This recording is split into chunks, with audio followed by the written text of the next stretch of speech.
찬송할지어다. 내 하나님을 감사함으로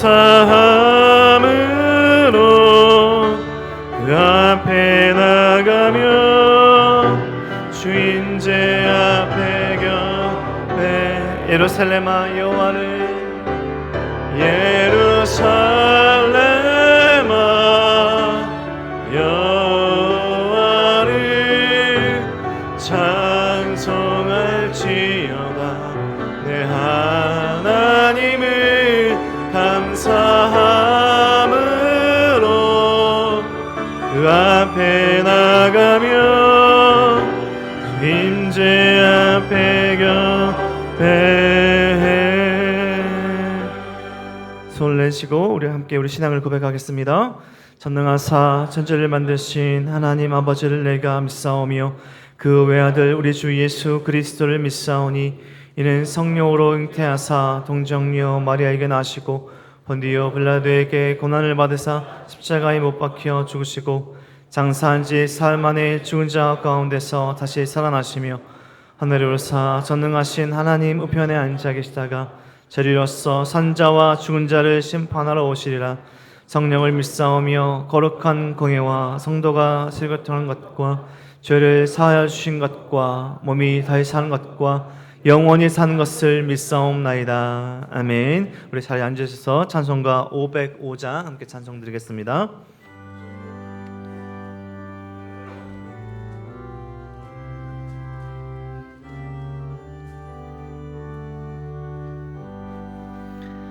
온 세상 위하여 나 복음 전하리. 간 백성 모두 나와서 주 말씀 들으라. 죄 중에 빠져서 헤매는 자들아, 주님의 음성 듣고서 너 구원받으라. 전하고 기도해 매일 증인 되리라. 세상 모든 사람 다 듣고 그 사랑 알도록 온 세상 위하여 이 복음 전하리. 저 죄인 회개하고서 주 예수 믿으라. 이 세상 구하려 주 돌아가신 것 나 증거하지 않으면 그 사랑 모르리. 전하고 기도해 매일 증인 되리라.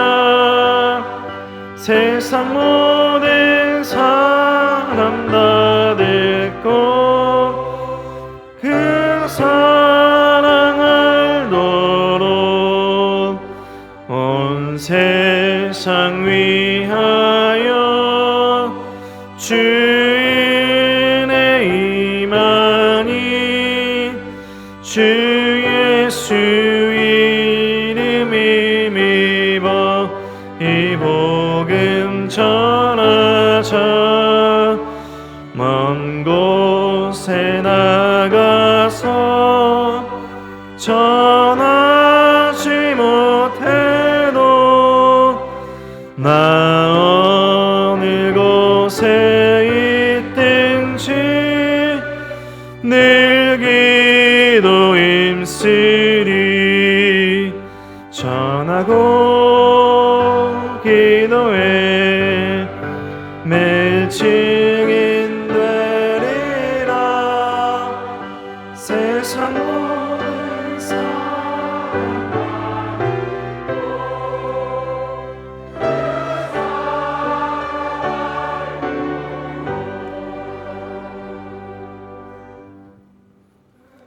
할렐루야.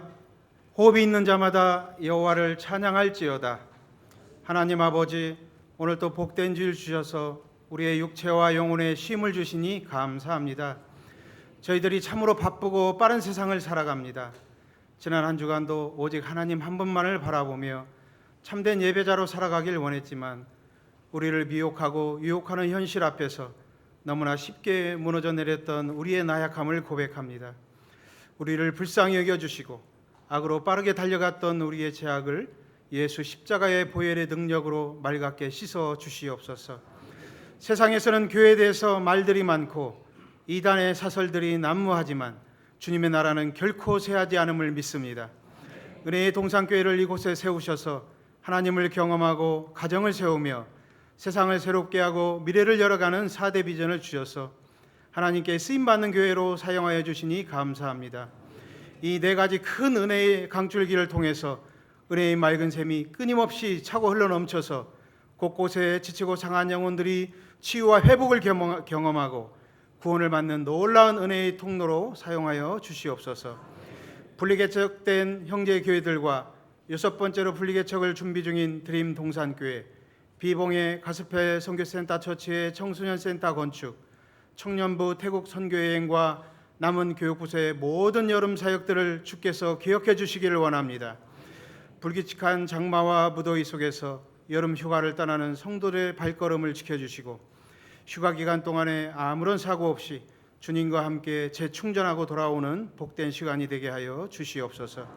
오늘도 단위에 서시는 목사님에게 말씀과 성령의 충만한 기름을 부어주셔서 낙심과 절망 중에 있는 자, 각색 병든 자들과 상처 입은 심령들이 예수님의 이름 앞에서 불쌍히 여김을 받고 치유와 회복을 경험케 하여 주시옵소서. 찬양 중에 계신 주님, 그레이스 찬양대와 오케스트라에 우리의 마음을 담아 올려드리는 찬양을 기쁘게 흠양하여 주시고 이곳에 충만히 임재하셔서 기쁨과 감사함으로 나아가는 우리의 예배를 받아 주시옵소서. 영원히 사셔서 우리와 함께 하시는 예수님의 이름으로 기도하옵나이다. 아멘.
기도하겠습니다.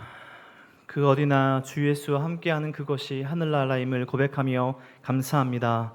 말씀과 기도로 늘 하나님께서 기뻐하시는 삶을 살아갈 수 있도록 도와주시고 늘 하나님과 동행하며 일상과 가정에서 천국을 경험하는 우리 모든 성도님 될 수 있도록 인도하여 주시옵소서. 감사하며 드리는 헌금을 기쁘게 받아주시고 드리는 손길마다 축복하시고 하나님 나라와 뜻을 위해 귀하게 사용될 수 있도록 인도하여 주옵소서. 감사드리며 예수 그리스도 이름으로 기도드립니다.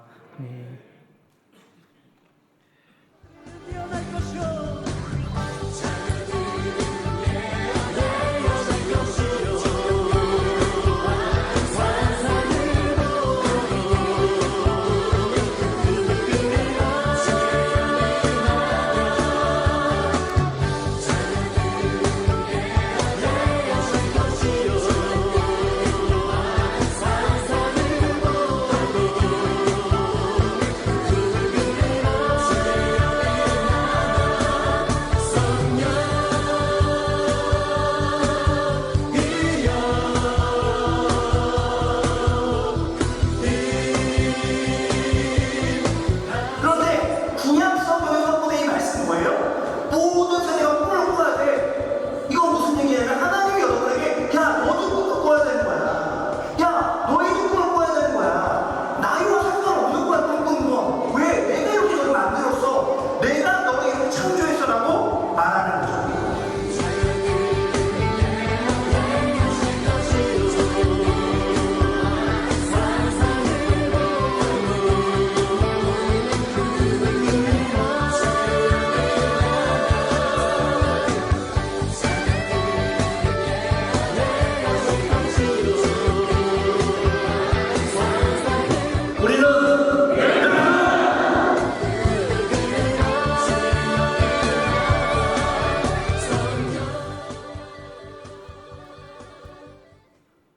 늘풀마을 우리 성도님들 또 오신 분들 함께 오셨는데 우리 수고했다고 격려의 박수 드리도록 하겠습니다.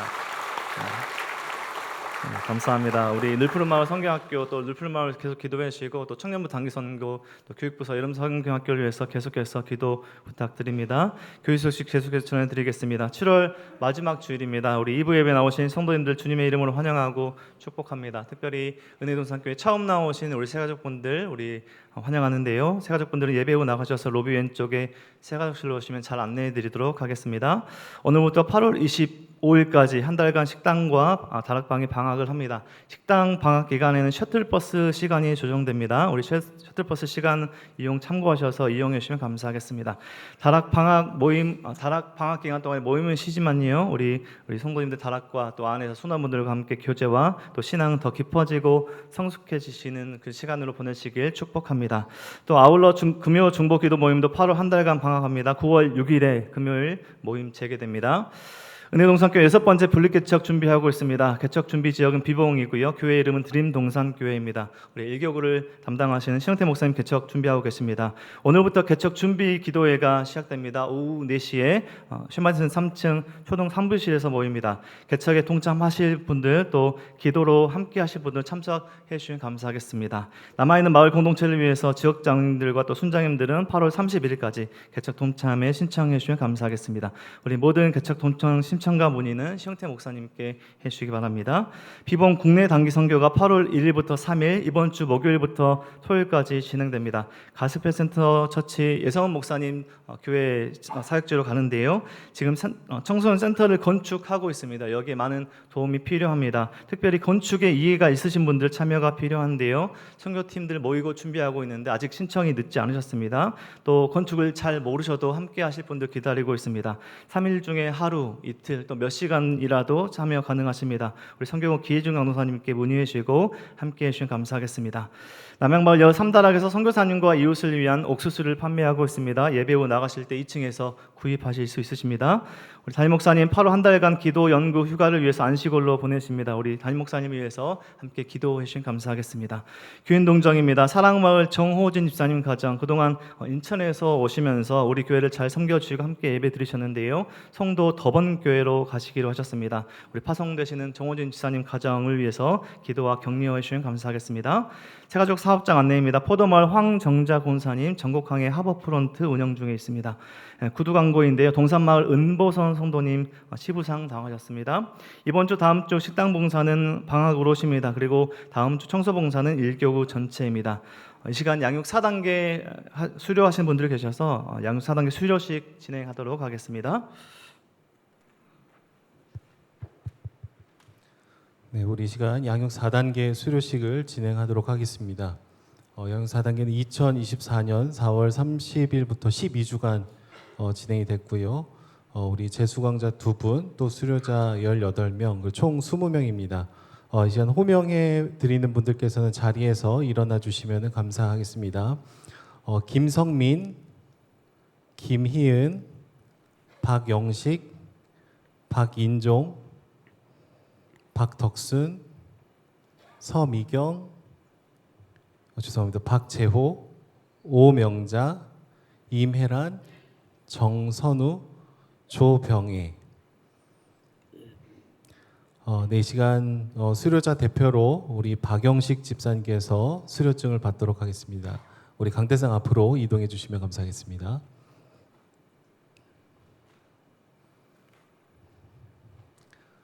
제가 대신 읽겠습니다. 위 사람은 은혜의 동산교회 양육 4단계 모든 과정을 성실하게 참여하였으므로 본 수료증을 드립니다. 2024년 7월 28일 은혜의 동산교회 담임 목사 이규현.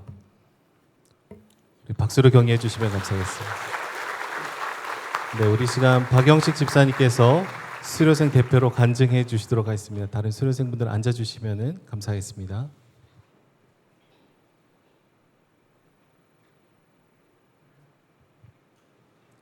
나오실 때 다시 한번 힘찬 박수 보내주시면 감사하겠습니다.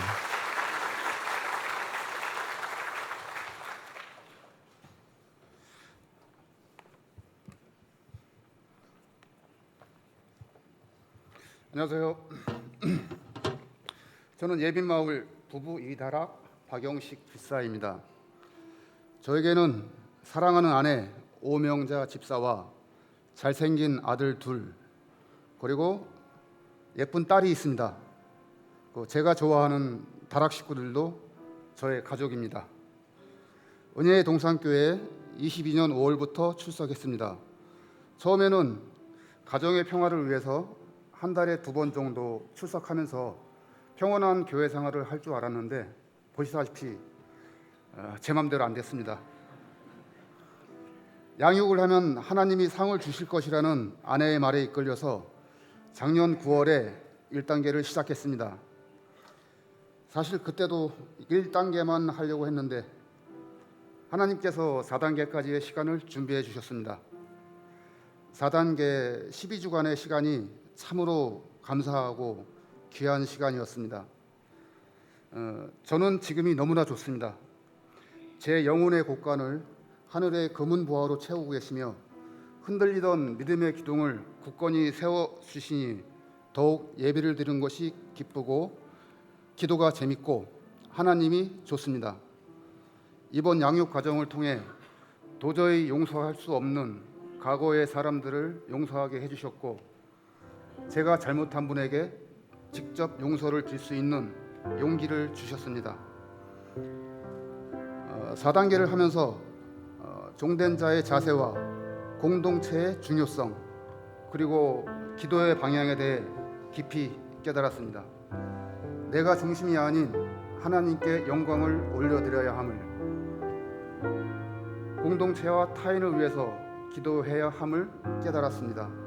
실제로 기도 방향을 바꿔 기도를 하니 기도가 이루어지는 것을 경험하였습니다.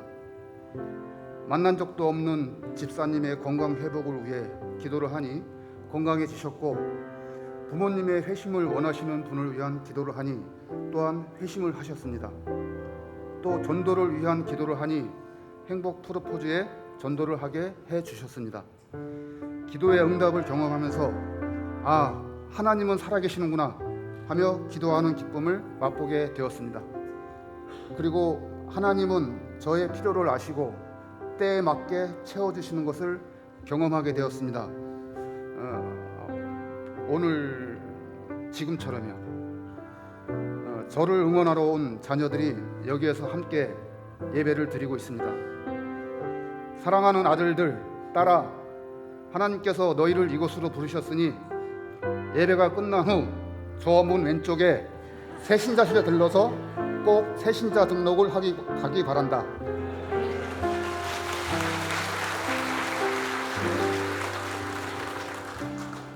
양육 4단계 새벽 기도 과제를 하면서 하나님을 정말 믿고 싶은데 왜 잘 안 믿어질까요? 저에게 믿는 마음을 주세요 라고 기도했습니다. 그런데 그때 하나님이 나는 너를 진작에 내 자녀로 삼았는데 단 한 번이라도 나를 진정한 아버지로 여긴 적이 있냐? 라고 반문하시는 것 같았습니다. 돌이켜보니 저는 입술로만 아버지라고 불렀고 하나님을 진심으로 아버지라고 생각하지 않았던 것 같습니다. 저는 그 자리에서 눈물로서 회개하고 하나님을 온 마음을 다해 진정한 나의 아버지로 영접했습니다. 이 시간까지 오는데 30년이 걸렸습니다. 내 아버지가 하신 일이라고 생각하니 홍해를 가르시고 하늘에서 만나를 매일 내려주시고 예수님께서 죽은 자를 살리시고 나의 죄를 대신해 십자가에서 죽으심과 부활하심 등등 창세기부터 계시록까지 한 글자 한 글자의 모든 말씀을 확신을 갖고 믿게 되었습니다. 하나님을 마음을 다해 아버지로 고백한 그날 하루 종일 제 사업장에서 덩실덩실 어깨춤을 추며 너무 좋아서 울다가 웃다가 했습니다. 어린아이처럼 우리 아버지가 이렇게 대단한 분이라는 사실을 아무나 붙잡고 자랑하고 싶었습니다. 그 느낌은 지금도 여전하고 앞으로도 쭉 여전하리라 믿습니다. 양육과정은 끝났지만 종교인이 아닌 신앙인으로 새롭게 시작합니다.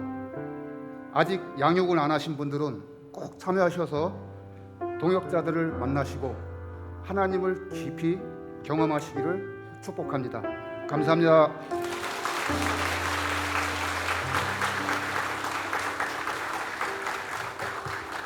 다시 한번 간증하신 14년과 우리 4단계 수료하신 분들을 위해서 큰 박수 부탁드립니다. 다음에 이 자리에서 고백하실 은혜의 자리에 고백하실 분들이 다음 여러분들의 가족이 되길 또 이웃이 되길 또 여러분들 되시길 축복합니다. 아직 양육에 참여하시지 않는 우리 성도님 계시다면 우리 가을부터 또 시작되는 1, 3단계부터 또 양육에 들어와 주시면 감사하겠습니다. 오늘 주신 하나님의 말씀 함께 찾도록 하겠습니다. 오늘 주신 하나님의 말씀 사도행전 10장 1절에서 48절까지 말씀입니다. 신약성경 사도행전 10장 1절에서 48절까지의 말씀을 우리 한 절씩 교독하시고 48절 함께 읽겠습니다. 교독하시겠습니다. 가이사라에 고넬료라 하는 사람이 있으니 이달리아 부데라 하는 군대의 백부장이라.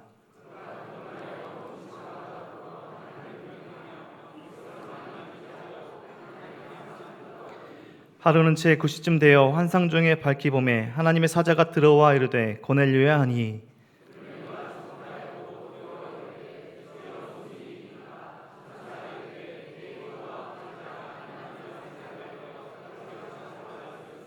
내가 지금 사람들을 요바에 보내어 베드로를 하는 시몬을 청하라.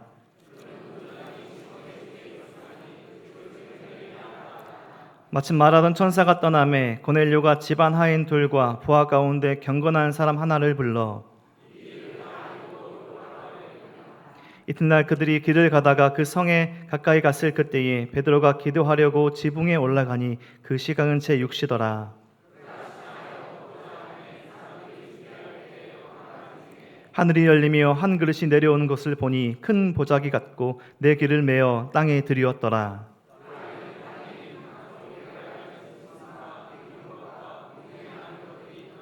또 소리가 있으되 베드로야 일어나 잡아 먹으라 하거늘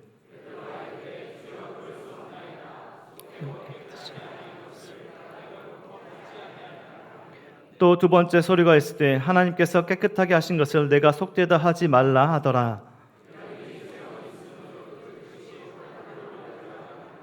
베드로가 본 바 환상이 무슨 뜻인지 속으로 의아해하더니 마침 고넬료가 보낸 사람들이 시몬의 집을 찾아 문 밖에 서서 베드로가 그 환상에 대하여 생각할 때에 성령께서 그에게 말씀하시되 두 사람이 너를 찾으니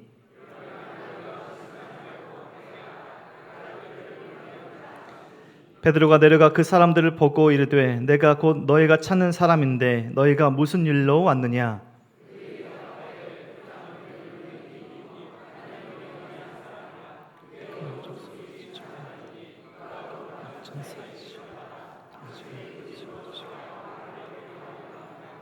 베드로가 불러들여 유숙하게 하니라. 이튿날 일어나 그들과 함께 갈새 욥바에서 온 어떤 형제들과 함께 가니라.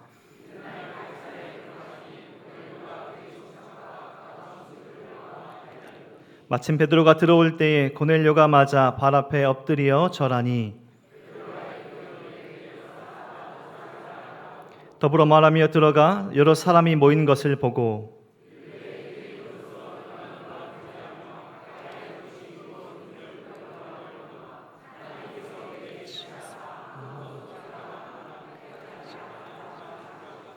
부름을 사양하지 아니하고 왔노라. 묻노니 무슨 일로 나를 불렀느냐.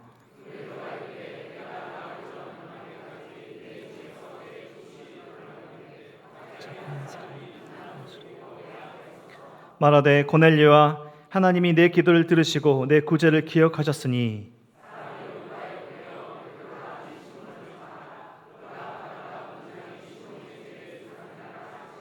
내가 곧 당신에게 사람을 보내었는데 오셨으니 잘하였나이다. 이제 우리는 주께서 당신에게 명하신 모든 것을 듣고자 하여 다 하나님 앞에 있나이다.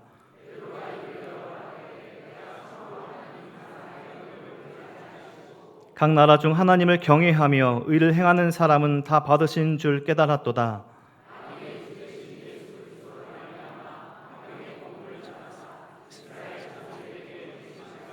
곧 요한이 그 세를 반포한 후에 갈릴리에서 시작하여 온 유대에 두루 전파된 그것을 너희도 알거니와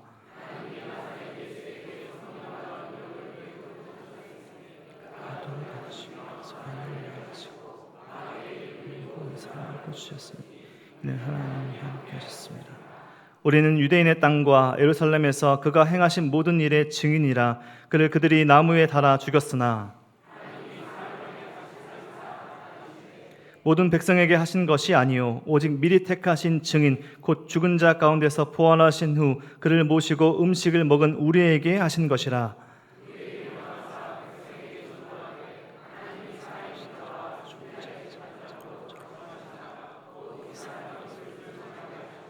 그에 대해 모든 선지자도 증언하되 그를 믿는 사람들이 다 그의 이름을 힘입어 죄사함을 받는다 하였느니라.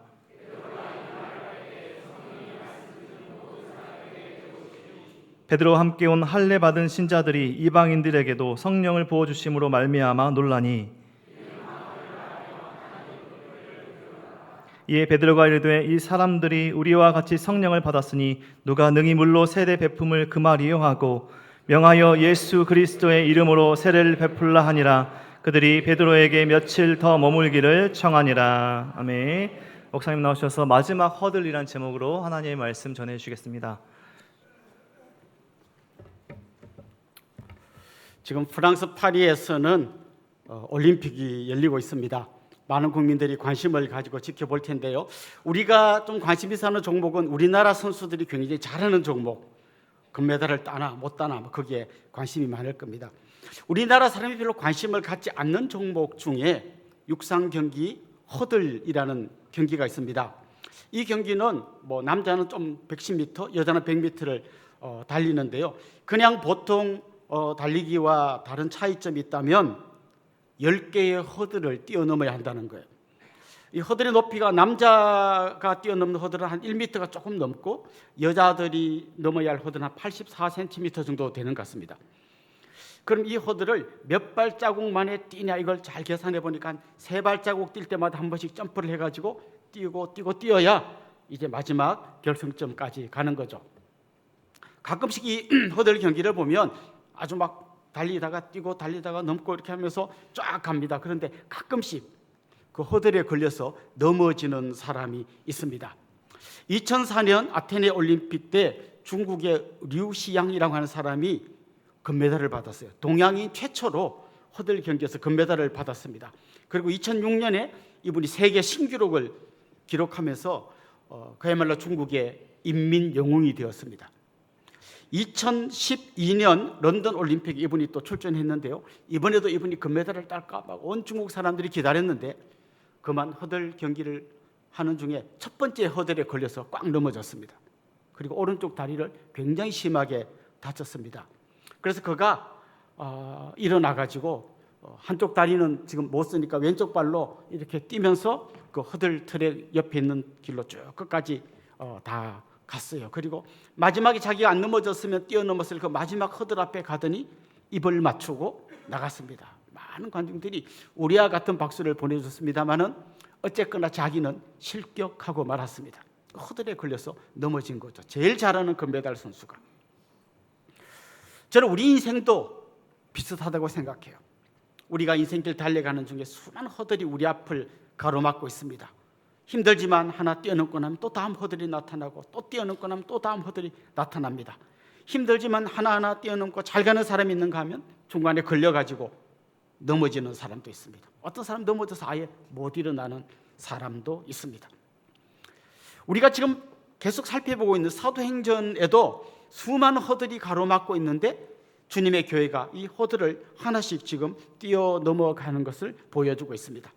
예수님께서 마지막으로 땅끝까지 이르러 내 정인이 되리라 말씀하셨는데 정말 정인이 되기 위하여 주님의 교회가 하나씩 뛰어넘는 거죠.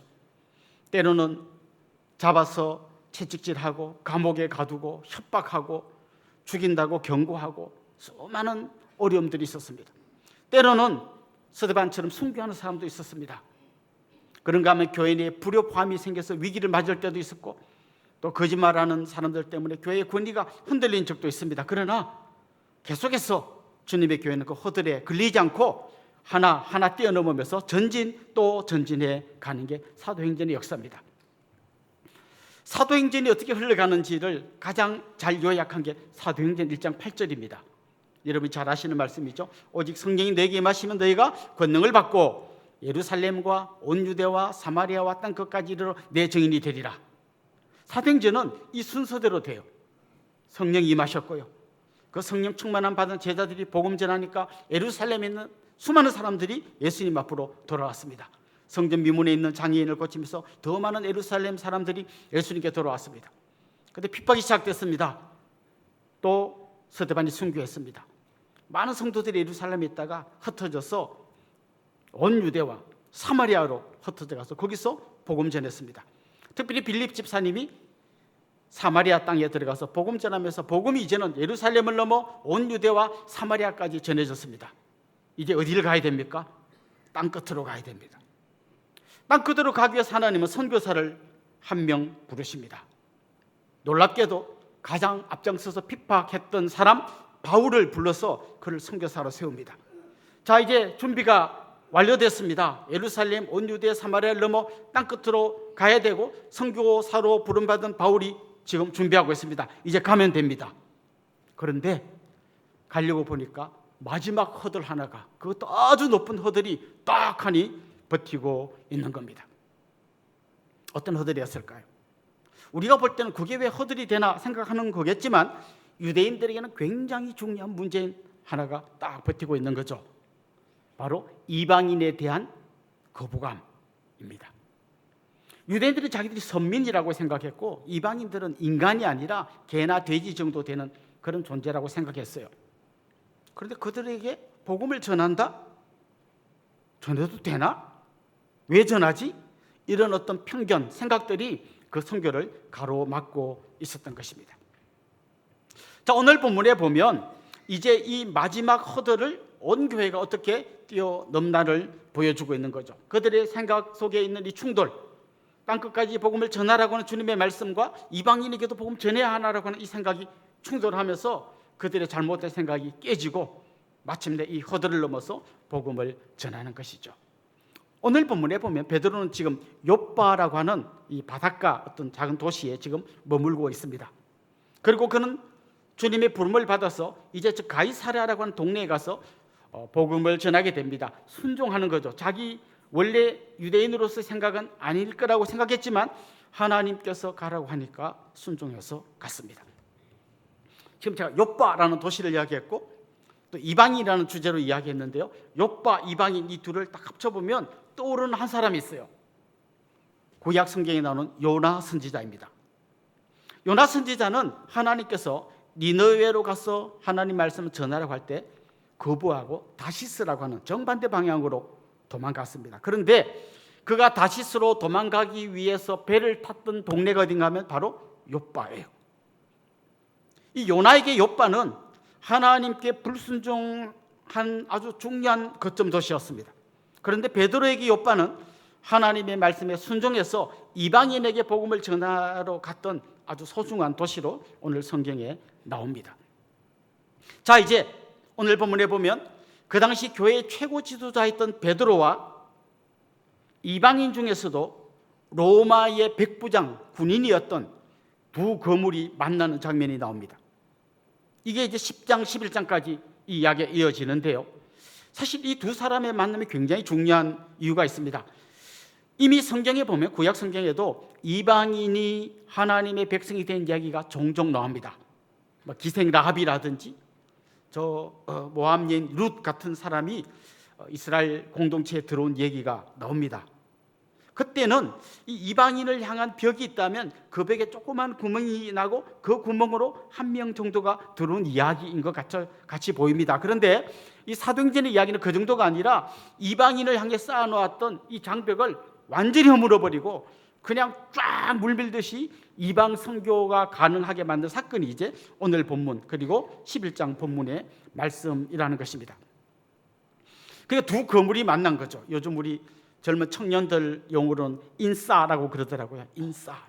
주위에 수많은 사람에게 관심을 받는 이 두 인싸가 만난 겁니다. 그러니까 이건 어디 한쪽에서 조용히 몰래 그래 들어 너도 우리 교회 공동체로 받아줄게 해서 몰래 받아주는 그런 게 아니라 온 동네방네 소문을 내면서 이제는 어떤 이방인이라도 다 들어올 수 있다. 문을 활짝 여는 겁니다. 만약 이 당시에 기독교 방송이 있었다면 아마 엄청난 기자들이 몰려서 이 사건을 취재해서 어마어마하게 대서특필 뉴스를 내보냈을 것입니다. 자, 이 허들을 어떻게 넘어가는지가 오늘 본문인데요. 제일 먼저 우리가 좀 주목해야 될 일은 이 일을 처음 기획하고 시작하신 분이 하나님이라는 거예요. 베드로가 막 이방 선교에 마음이 불타갖고 막 전하러 가려고 한 게 아니라 베드로는 사실 아무 마음이 없었어요. 고넬료라고 하는 이 백부장은 교회 공동체로 들어오고 싶었지만 아직 자기들 안 받아주는 이 정서의 문제 때문에 그냥 밖에 머물고 있었어요. 그런데 하나님께서 고넬료에게 가서는 너 가서 베드로를 불러와라. 그의 말씀을 들으라고 천사를 보내서 말씀해 주셨어요. 그래놓고 또 베드로에게 가셔서는 환상 중에 나타나셔서 여러 가지 환상을 보여주면서 저 사람 집에 가서 복음 전하는 걸 하나님 이쪽 가서도 얘기하고 저쪽 가서도 얘기하고 둘을 연결시켜서 마침내 복음이 그 집에 전해지게 만들어졌어요. 저는 이 본문을 보면서 마치 좀 중매하는 사람이 두 남녀를 막 이렇게 엮어주려고 애쓰는 장면처럼 보여요. 제가 저희 아내를 만났을 때 우리 둘을 엮어주려고 막 엄청 애를 쓰는 사람들이 있었어요. 저희 아내 기숙사에 룸메이트들이 있었는데요. 그 룸메이트들이 나도 알고 아내도 알았어요. 이상하게 우리 두 사람은 몰랐어요. 그런데 이 룸메이트 자매들이 막 우리 아내만 보면 언니 정말 너무 좋은 오빠가 있는데 만나봐야 된다. 그 오빠가 바로 저입니다. 그것도 저한테 와가는 오빠 진짜 이 언니를 안 만나면 오빠는 평생 후회할 거야. 막 아이 됐거든 했는데 막 계속 따라다니면서 그 룸메이트 여러 명이 나를 만날 때마다 오빠 어떻게 됐어? 만날 거야? 뭐 그래 알았어 만나게 해서 만나서 지금 결혼했습니다. 그러니까 이 마치 중매하는 사람이 남자와 여자 사이에 가서 이쪽 가서는 저분이 좋다고 저쪽 가서는 저분이 좋다고 막 어떻게든 연결해 주려는 것처럼 하나님께서 고넬료한테 가서는 베드로를 만나봐라고 베드로한테 가서는 고넬료 만나봐라 해서 두 사람이 극적으로 만나는 이야기가 오늘 본문에 나옵니다. 그러니까 흔히 우리가 선교하면 베드로가 생각나고 바울이 생각납니다만은 선교를 처음 시작하신 분은 하나님이에요. 지금 이 두 사람을 만나기 위해서 하나님 애쓰는 것도 선교의 어떤 중요한 하시는 일이지만 그 전에 하나님이 첫 번째 선교사로 예수님을 보내셨어요. 예수님을 말도 안 되는데 이 땅 가운데로 하나님이신 자기 아들을 인간의 몸을 입히셔서 이 땅에 선교사로 보내셨어요. 예수님은 그 하나님의 말씀에 순종해서 가장 열악한 동네, 마치 우리 선교사들이 막 저 물도 제대로 안 나고 화장실도 없는 저 열악한 동네로 가는 것처럼 예수님은 하늘 보좌를 버리시고 인간들이 사는 이 열악한 동네로 내려오셨어요. 오늘 본문에 보면 베드로가 막 설교하면서 예수님이 하신 일이 뭔지를 이야기합니다. 예수님이 이 땅에 오셔서 그 마귀에게 얽매여 있던 사람들을 건져내시고, 놀랍죠? 그리고 십자가 지시고 죽으시고 또 부활하셔서 지금도 역사하고 계시다는 것을 막 설교합니다. 자, 보십시오. 하나님께서 선교를 시작하셨습니다. 아들을 보내셨습니다. 아들신 예수님이 선교사가 되셔서 이 땅으로 내려오셨습니다. 그리고 오늘 본문 마지막에 보면 베드로가 고넬료의 집에 가서 설교할 때 그 집에 모인 모든 사람들에게 성령님이 내려오셔서 그들의 마음속에 역사하시고 모두가 다 세례받는 장면이 오늘 본문의 마지막 장면이에요. 그러니까 이 선교는 성부 하나님, 성자 예수님, 성령님이 합작해서 처음부터 시작하시고 계속해서 이게 이루어질 때까지 일하고 계신다는 거예요. 저는 이게 너무 놀라운 일이라고 생각해요. 보통 우리가 누구에게 복음 전하러 갈 때 두려움이 있습니다. 내가 말했는데 거절하면 너무 창피하기도 할 거고, 또 우리 둘이 친했는데 괜히 또 이런 이야기 하다가 나 안 믿을 거야 하면은 우리 이 친한 관계 깨지면 어떡하지? 이런 두려움이 있습니다. 그리고 내가 복음 전하고 싶은 어떤 사람 보니까 막 학벌이 막 대단해. 가방끈 몰랐는데 막 S대를 졸업하고 막 대학원을 나오고 미국에 유학 가서 뭐 어쩌고 저쩌고. 나는 고등학교밖에 안 나왔는데 과연 차라리 몰랐을 때는 몰랐는데 알고 나니까 왠지 전하면 말빨이 딸릴 것 같고 안 될 것 같아. 또 막 어떤 사람한테 복음 전하려고 뭐 20년 만에 친구를 딱 만났는데 벌써 내릴 때 보니까 차가 너무 차이가 나. 너무 좋은 차를 타고 왔어. 그럼 이런 예수 믿음에 뭐가 좀 잘 된다는 걸 보여줘야 믿을 것 같은데 막 얘가 더 잘 돼 있는데 믿을까 막 이런 수많은 두려움과 의심과 염려가 생겨요. 그래서 우리가 오늘 막 저 사람한테 복음 전할까 하다가 오늘은 아니고 다음에 언제? 그때 가면 또 다음에. 그러다 그냥 복음 전하지 못하고 여기까지 오는 거예요. 근데 여러분 이때 기억할 일이 있어요. 한 사람이 주님 앞에 돌아오는 이 첫 출발은 하나님께서 이미 시작하셨다는 거예요. 우리가 막 생판 없는 데 가가지고 맨 땅에서 막 삽으로 파는 게 아니라 하나님 다 해놓고 여기 와서 너도 같이 하자고 부르시는 것임을 여러분 기억하면 좋겠어요. 사랑하는 성도 여러분, 만약 여러분 주위에서 누가 이상한 질문을 한다면요, 절대 흘려듣지 마세요. 뭐 여러분 집에 와서 선고가 붙은 걸 보고 어떤 분이 교회 다니셔요 물어봤다면 이분은 벌써 하나님 일하기 시작하신 분이에요. 아니 집에 볼 것도 많잖아요. 뭐 꽃병도 있고 텔레비전인데 어떻게 그 선고가 보여요? 보이는 건 이 사람 마음속에 뭔가 하나님이 지금 일하기 시작했다는 거예요. 또 이런 분이 있습니다. 막 요새 막 개독교가 어쩌고 저쩌고 하는 분이 있어요. 이분 상당히 교회에 관심이 많은 분이에요. 교회에 관심이 없는 분은 뭐 개독교인지 기독교인지 아예 생각도 안 해요.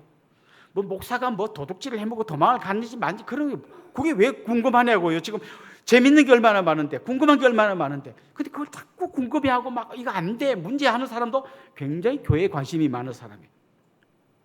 또 막 인생에 막 이렇게 살아서 뭐 하냐, 막 내 인생 뭐 남은 인생 뭐 어쩌고 저쩌고 이런 분 하나님 일하기 시작하신 분이에요. 그런 말 들을 때 그냥 야 가자 내가 한 잔 사줄게 이런 거 하지 마시고 이분에게 정말 필요한 복음을 전할 수 있는 여러분 되면 좋겠고요. 그런데 전하고 싶은데 저는 너무 몰라요. 그런 분은 전도를 못하면 인도를 하세요. 교회 데리고 오면 복음 전할 줄 아는 분이 그분에게 복음을 전해줄 거예요. 제가 앞에서 말씀드린 요나 한번 보십시오. 요나가 물고기 뱃속까지 들어갔다가 나와서 어쩔 수 없이 하나님께 목매어가지고 어쩔 수 없이 니느웨에 가서 하나님의 말씀 전했어요. 그런데 나중에 요나서를 다 읽어보면 요나 마음의 중심은 회개하라라고 외치긴 했지만 속으로는 절대 회개하지 마라. 니네는 회개하지 말고 그대로 다 죽어라. 이렇게 막 독한 마음을 품었지만 하나님이 하도 무서우니까 할 수 없이 회개하라. 속으로는 하지 마라. 다 벌 받아라. 회개하라. 벌 받아라. 막 이러고 있었다고요. 근데 이렇게 전했는데 진짜 믿겠냐고요. 근데 놀랍게도 그 동네에 난리가 난 거예요. 임금부터 온 백성이 다 옷을 찢고 금식하고 죄를 뒤집어 쓰고 막 하나님은 회개하고 나오는 거예요. 막 나중에 요나가 막 약이 올라 죽으려 그러는 거죠. 여러분 이상하지 않습니까? 이렇게 준비 안 된 선교사가 전한 말씀을 듣고 어떻게 뒤집어집니까? 하나님이 일하고 계시다는 거예요. 우리가 좀 부족하고 뭐 말이 잘 안 되고 뭐 자신이 없고 막 그래갖고 막 기도를 한참 준비하고 막 말할까 말까 막 하다가 겨우 말하는 사람이 있어요. 근데 그분들 간증을 들어보면 너무 놀라워요. 이분이 거절하면 어떡하지 막 하다가 너 혹시 다음 주 일요일 날 시간이 있을까? 그런데 이쪽 상대방이 왜 교회 가자고? 나 갈게. 너무 놀랐다는 거예요.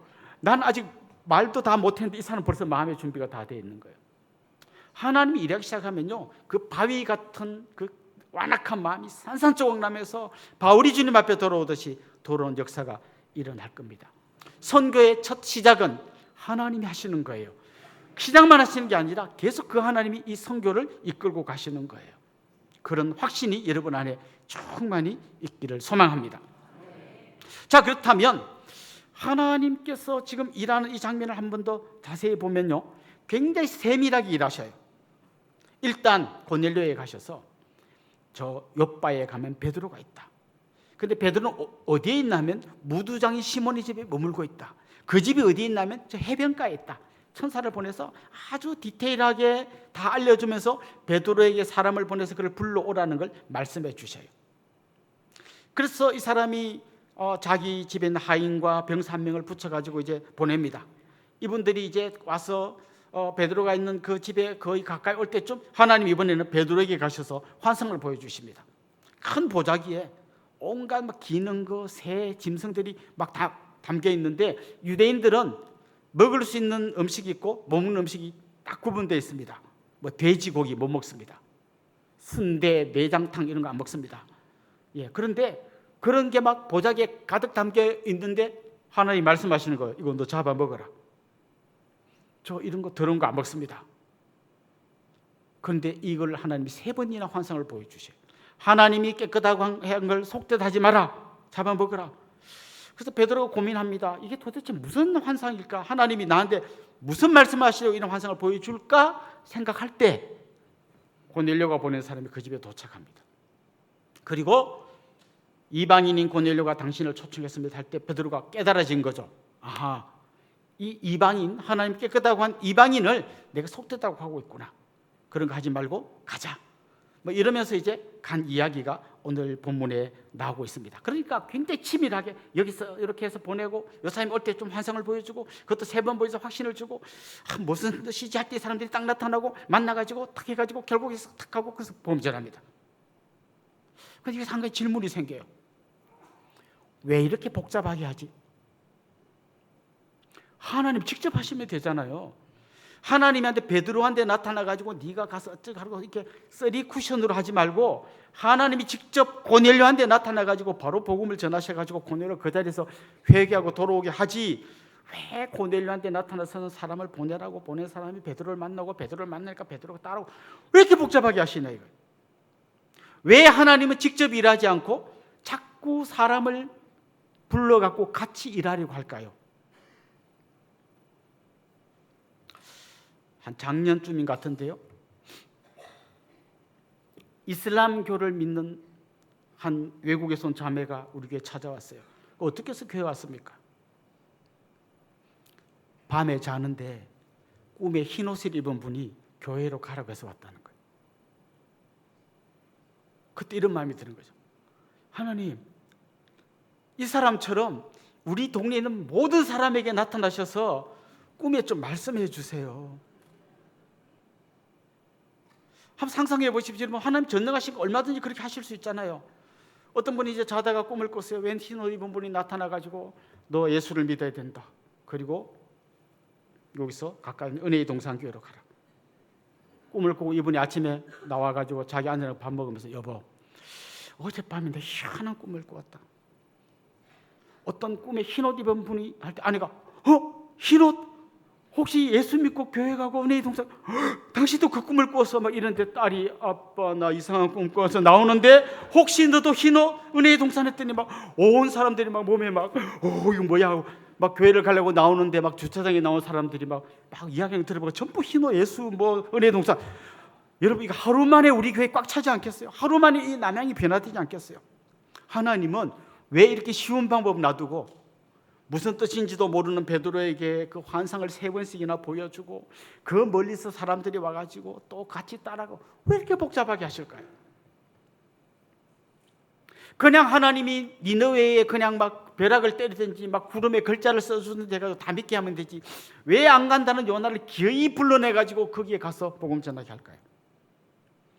알고 보면 이게 하나님의 은혜예요.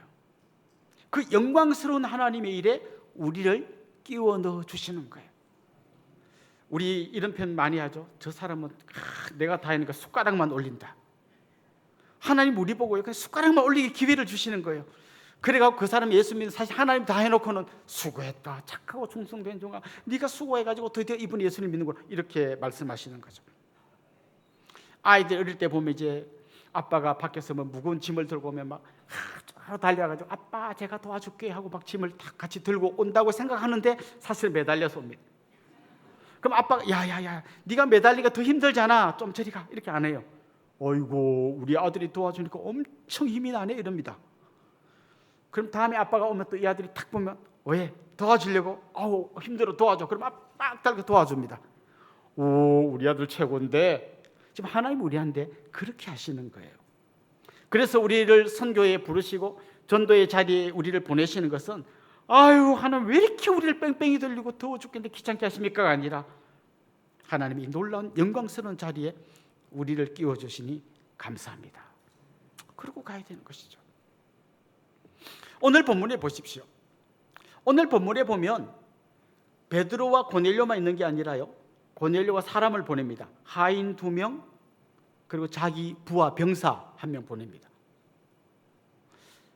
이 사람들은요 지금 자기들이 하고 있는 이 일이 얼마나 기독교 역사에 어마어마한 일인지 자기들은 모르고 있어요. 누구 불러오라니까 불러러 갑니다. 우리 주인이 불러오라 합니다 하고 갑니다. 그런데 이게 그동안 막혀있던 이방의 문이 확 열리고 그 높은 허들을 뛰어넘는 역사적인 사건에 자기들이 지금 쓰임받고 있는 걸 잘 몰라요. 그걸 시키니까 가서 일합니다. 그러나 나중에 이분들이 예수님 믿고 돌아보면 깨닫고 나면 어떤 걸 느낄까요? 와 이런 어마어마한 일에 우리를 불러주셨구나. 아마 감격하게 될 겁니다. 여러분 한 사람이 예수 믿으면요 그 사람의 인생에 약간의 변화가 오는 게 아니라 그 한 사람 때문에 그 가정이 바뀌고 그 가문이 바뀌고 한 동네가 바뀌고 한 세계가 바뀌고 세계의 역사가 바뀔 수 있습니다. 저는 그런 영광스럽고 어마어마한 일에 하나님 우리를 불러주신다는 것을 감사함으로 기쁨으로 알고 나아가 순종할 수 있기를 소망합니다. 자 이제 보십시오. 하나님이 이렇게 일하시고 베드로와 고넬료에게 직접 이렇게 일하실 때 이들이 어떤 마음으로 하나님의 역사에 동참했는지가 오늘 본문에 계속 나오는데요. 먼저 여러분 고넬료가 어떻게 했는지 7절 8절 한번 봅시다. 7절 8절 같이 읽어봅시다. 마침 말하던 천사가 떠나매 고넬료가 집안 하인 둘과 부하 가운데 경건한 사람 하나를 불러 이 일을 다 이루고 욥바로 보내니라. 자, 세 사람을 보냈어요. 자기 병사, 자기 부하 병사 1명 보냈고 그 다음에 하인 2명 보냈어요.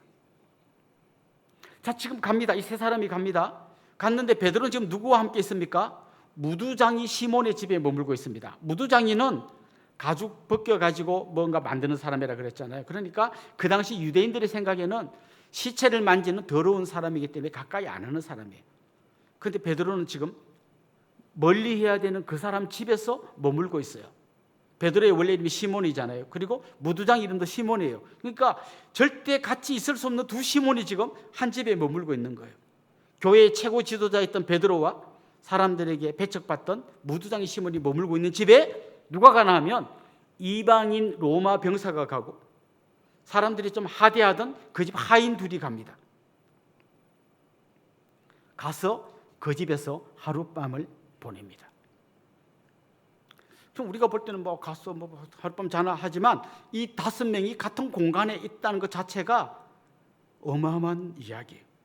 유대인과 이방인, 경건한 사람과 좀 불결한 사람, 좀 신분이 높은 사람과 하인, 이 사람들이 같은 공간에 머물고 있는 거예요. 그래서 저는 이 밤을 기적의 하룻밤이라고 부르고 싶어요.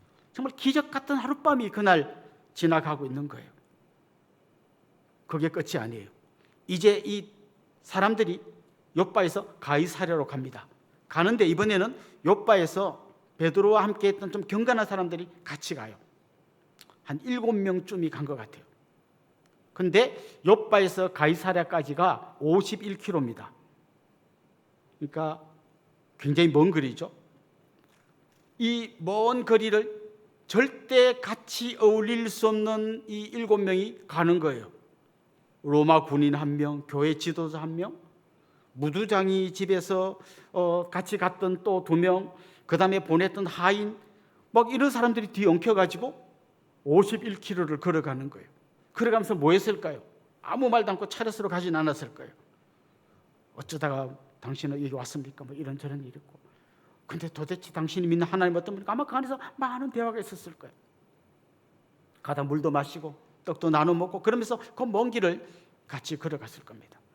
이미 베드로는 하나님의 마음이 뭔지를 알고 완전히 마음을 열고 지금 환대하고 있는 거예요. 이방인도 하인도 무두장이도 전부 환대하면서 그는 지금 하나님의 역사에 동참하고 있는 거예요. 자, 근데 갔어요. 도착했어요. 이번에는 고넬료가 어떤 반응을 보이는지 성경에 보면 고넬료가 베드로 앞에 와서 절을 합니다. 이 고넬료가 누굽니까? 로마의 백부장입니다. 백부장 100명의 부하를 거느린 로마의 장교예요. 우리나라로 치면 한 대위쯤 될 것 같아요. 대위, 중대장쯤 되는 사람이 보통 이 정도 병력을 통솔하거든요. 그러니까 지금 이 백부장이 자기들이 식민지로 여기고 있던 이스라엘의 베드로 앞에 백부장이 절을 하고 있습니다. 베드로가 이방인을 향하여 두 팔을 벌리고 환대했던 것처럼 고넬료도 지금 두 팔을 벌리고 그들을 막고 있습니다. 이미 거대한 장벽이 와르르 무너져 내리고 있는 겁니다. 저는 이 장면을 왜 중요하게 봤나 하면요, 우리가 전하는 복음의 본질하고 우리가 전하는 복음을 전하는 방식이 안 맞으면 거기서 부작용이 일어난다는 거예요. 우리가 전하는 복음 어떤 복음입니까? 36절에 보면 만유의 주 되신 예수 그리스도로 말미암아 화평의 복음을 전하사, 이런 말씀이 나옵니다. 화평의 복음이에요. 평화의 복음이에요. 평강의 복음이에요. 샬롬의 복음이에요. 이걸 우리가 전하는 거예요. 그런데 전하는 방식이 이상해. 옛날 가톨릭이 제국주의 시대 때 어떻게 했습니까? 거대한 함성과 대포를 가지고 빵빵 쏘면서 믿을래 죽을래. 뭘 믿어요? 평화의 복음을 믿을래? 빵! 말이 안 되잖아요. 그들이 전하는 복음, 평화의 복음, 화평의 복음, 샬롬의 복음인데 그들이 하는 방식은 대포를 쏘는 방식이잖아요. 이게 밸런스가 안 맞을 때 사람들이 기독교의 거부감을 갖기 시작하는 거죠. 혹시 친절한 금자씨라고 하는 영화 보셨습니까? 그 영화에 보면 13년 동안 감옥에 갇혀있던 금자씨가 나옵니다. 감옥에서 추록해요. 그때 어떤 분이 두부를 한 모 가져와 가지고 깨끗한 흰 두부를 먹고 다시는 죄를 짓지 마세요 할 때 금자씨가 두부를 땅바닥에 탁 쏟으면서 아주 유명한 대사를 한마디 했습니다. 너나 잘하세요. 그래서 사실 제가 그 영화를 보지 못해가지고 이렇게 요약판을 봤어요. 누구 보고 너나 잘하세요 했나 보니까 너나 잘하세요 그 소리 듣는 사람이 전도사님이더라고요. 왜 하필 이 박준욱 감독은 전도사를 향하여 너나 잘하세요라는 말을 듣게 했을까요? 아마 이 사람 마음속에는 이런 생각이 있을 거예요. 기독교인 맨날 사랑이 어쩌고 은혜가 어쩌고 화평이 어쩌고 막 우리는 형제고 하나 되고 온갖 입에 발린 좋은 소리를 하는데 정작 하는 거 보니까 맨날 뒤따 싸우고 그냥 뭐 이적이고 그냥. 그러니까 이 영화를 통해서 너나 잘하세요라고 이야기를 하는 거죠. 오늘 본문을 보십시오. 화평의 복음을 전하는 베드로와 그 화평의 복음을 받아들인 고넬료가 너무나 화평스러운 모습으로 만나고 있는 이 장면이야말로 진짜 우리가 어떻게 허들을 넘어가야 될까를 보여주는 소중한 장면입니다. 그래서 남편이 뭐 좀 이렇게 교회 가서 할 때 막 쪼쪼쪼 할 때 막 거의 그 마귀 새끼 같은 일이라고 하고 이러니까 남편이 더 화가 나가지고 그래 너나 잘하세요 그러는 거 아닙니까? 예. 막 회사에 가서 온갖 단물은 혼자 다 빼먹고 그렇죠. 예. 막 휴가 뭐 무슨 뭐 그거 다 단물 빼가지고 내 제일 좋은 데 딱 쓰고 남이 좀 바꿔주면 내가 왜 바꿔줘? 그러면서 예수 믿으세요. 너나 잘하세요. 결국 복음은 무엇을 전하느냐도 중요하지만 어떻게 전하는가도 너무 중요한 거예요. 우리가 전한 화평의 복음, 은혜의 복음, 사랑의 복음이 진짜 화평의 방식으로 전해질 때 그때 역사가 일어나기 시작하는 거예요. 제가 한 2년 전에 독일을 방문했는데요. 그때 아주 인상 깊게 들었던 이야기가 있습니다. 1981년 9월 20일 월요일부터 매주 월요일 5시에 동독 지역에 있는 라이프치히라는 도시에 니콜라이 교회가 있는데요. 매주 월요일마다 독일의 통일을 위해서 기도회를 했어요. 기도회가 끝나면 사람들이 나가서 1시간 정도 침묵하면서 동네를 한 바퀴 돌았습니다. 아무것도 아니죠. 뭐 교인들끼리 기도하고 한 바퀴 도는 거예요. 그런데 이 소문이 점점 나면서 1989년 9월 4일에는 이 기도회에 참여하는 사람이 1200명으로 늘어났고요. 10월 9일에는 7만 명으로 늘어났고요. 10월 23일에는 30만 명으로 독일 각처에서 모여든 사람들이 같이 기도하고 같이 한 바퀴 도는 거예요. 30만 명으로 늘어났어요. 그리고 11월 4일에는 수도 베를린에서 똑같이 기도회가 있었고 사람들이 모여서 한 바퀴 돌았는데 100만 명이 모였어요. 그리고 11월 9일에 베를린 장벽이 무너졌어요. 그리고 그 다음에 통일이 되었어요. 사랑하는 성도 여러분, 우리가 믿는 하나님을 여러분 어떤 분으로 생각하십니까? 앞으로 어떻게 통일이 이루어져야 될 것 같습니까? 저는 핵을 10개, 100개 갖다 온다고 통일되지 않는다고 생각해요. 우리가 지지하는 정당을 100번 고쳐먹고 새로운 정당을 100개를 만들어도 이 문제 해결 안 돼요. 여기 있는 우리가 정말 예수 그리스도의 방식으로 살기 시작해야 합니다. 그래서 우리 교회 온 분들은 보수와 진보가 교회 안에서 하나가 되고 경상도와 충청도가 한 가족이 되고 남자와 여자가 서로 존경하게 되고 남과 북이 같이 통일해서 기도할 때 하나님 역사하기 시작하는 거예요. 복음의 내용뿐만 아니라 복음을 전하는 방식, 우리 삶의 방식도 복음적이어야 한다는 거죠. 사랑하는 성도 여러분, 오늘 본문은 오랫동안 사람들이 넘지 못했던 이방인을 향한 허들이 어떻게 무너지고 그 길을 어떻게 뛰어넘는지를 보여주고 있습니다. 하나님이 먼저 선교를 시작하셨습니다. 그리고 이 영광스러운 선교에 사람들을 불러 들이셨고 기회를 주셨고 이분들이 가장 복음적인 방식으로 만났을 때 역사가 일어났습니다. 여러분의 인생 가운데 이런 놀라운 선교의 역사, 전도의 역사, 복음이 전해지는 역사가 일어날 수 있기를 주님의 이름으로 축원합니다.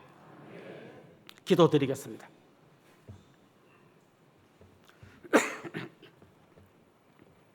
살아계신 우리 하나님 아버지, 우리의 약함과 부족함을 아시는 하나님께서 우리를 불러주시고 영광스러운 하나님 나라의 백성이 되게 하시고 우리를 통하여 주님의 복음이 전해지게 하여 주시니 감사합니다. 하나님 아버지, 먼저 선교를 시작하신 하나님을 온전히 신뢰하게 하여 주시옵소서.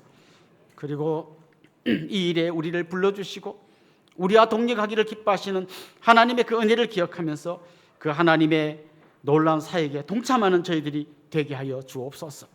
저희들이 복음 들고 나아갈 때에 인간의 방식이 아니라 가장 아름다운 십자가의 방식으로 내가 죽고 희생함으로 수많은 사람을 살리는 그런 방식으로 다가가게 하시고 우리를 통하여, 우리 교회를 통하여 놀라운 선교의 역사, 전도 역사가 일어나게 하여 주시옵소서.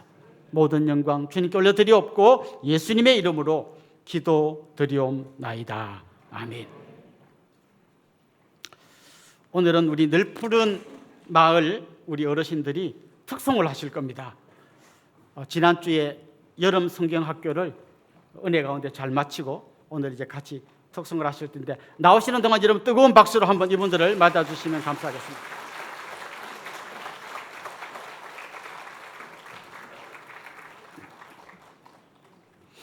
굉장히 많으시죠?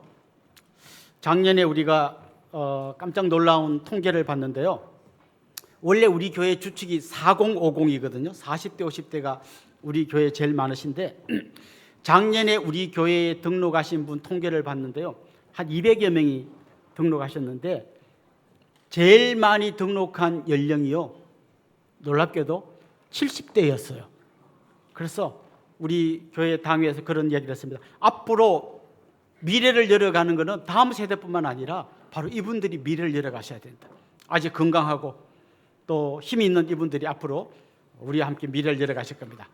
이분들 특성하실 텐데요. 인사할 때 뜨거운 박수로 한 번 더 격려하도록 하겠습니다.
한 번 더 뜨거운 박수로 사랑합니다. 축복합니다.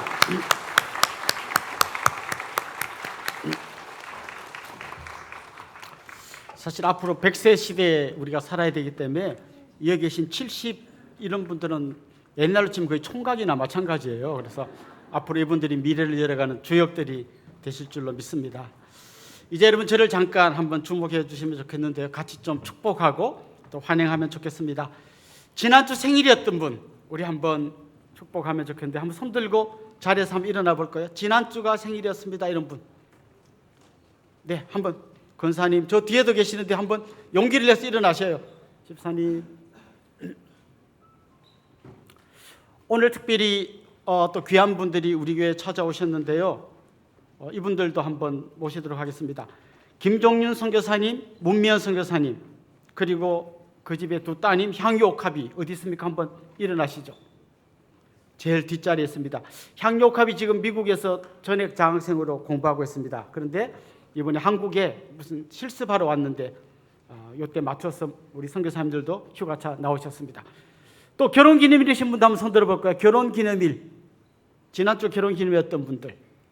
네. 혹시 오늘 우리에게 등록하기 원하는 분, 그런 분도 한번 손 들어봅시다. 같이 축하하면 좋겠어요. 네, 우리 이분들 주님의 이름으로 환영하고 또 축복하도록 하겠습니다. 아주 먼 옛날.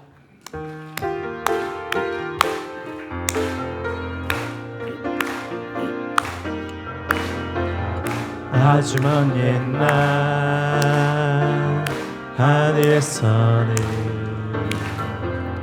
당신을 향한 계획이 있었죠. 하나님께서 알아보시고 좋았더라고 말씀하셨네. 이 세상 그 무엇보다 귀하게 나의 손으로 창조하였노라.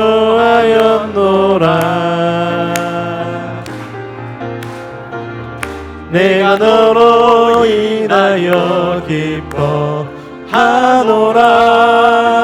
내가 너를 사랑하노라. 사랑합니다. 축복합니다. 사랑해요.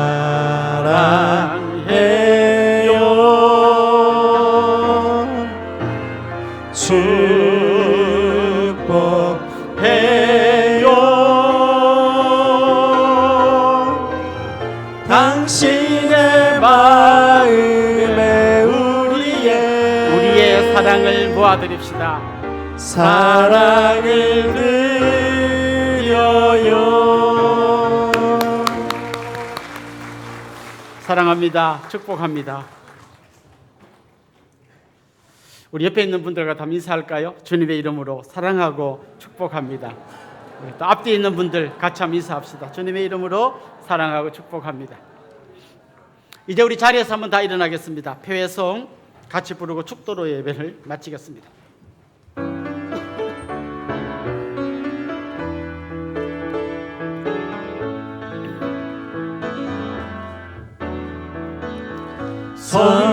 성령님 이곳에 거하소서. 하나님의 소원이 선포되도록 메마른 이 땅 덮으소서. 끝까지 사랑하신 사랑으로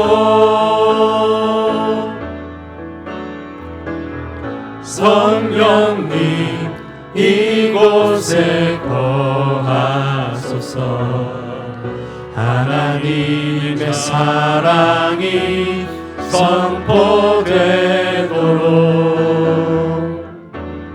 살리시고 사랑하시는 아버지 뜻 주의 교회가 살아내도록 나를 보내사 상한 마음 고치소서. 기름 부으사 아름다운 소식 전하게 하소서. 온 교회가 일어나 온전한 복음을 온 세상에 전하게 하소서. 우리 주 예수 그리스도의 은혜와 하나님 우리 아버지의 극진하신 사랑과 성령님의 감화, 감동, 위로, 교통, 충만하심이 사랑하는 주님의 백성들과 그 가정 위에 이제로부터 영원토록 함께 있을지어다. 아멘.